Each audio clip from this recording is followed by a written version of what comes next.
oo maaragtay Australia halkan ka oran doona kelmado kooban Cabdiraasi ku soo dhaw oo halkan ka oran doona fikirkiisa ku aadan sanadguurada maanta shacabkii may ma qoonada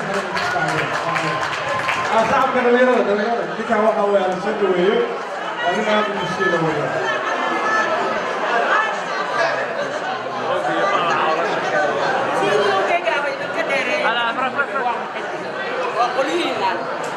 السلام عليكم ورحمة الله وبركاته. سلام كده. عاد بقى سلام يا جماعة في البلاد حفلة السلام عليكم. وحلنا هاي مبليو سنة كلها في العالم على أساس كده. عاد في السلام عليكم.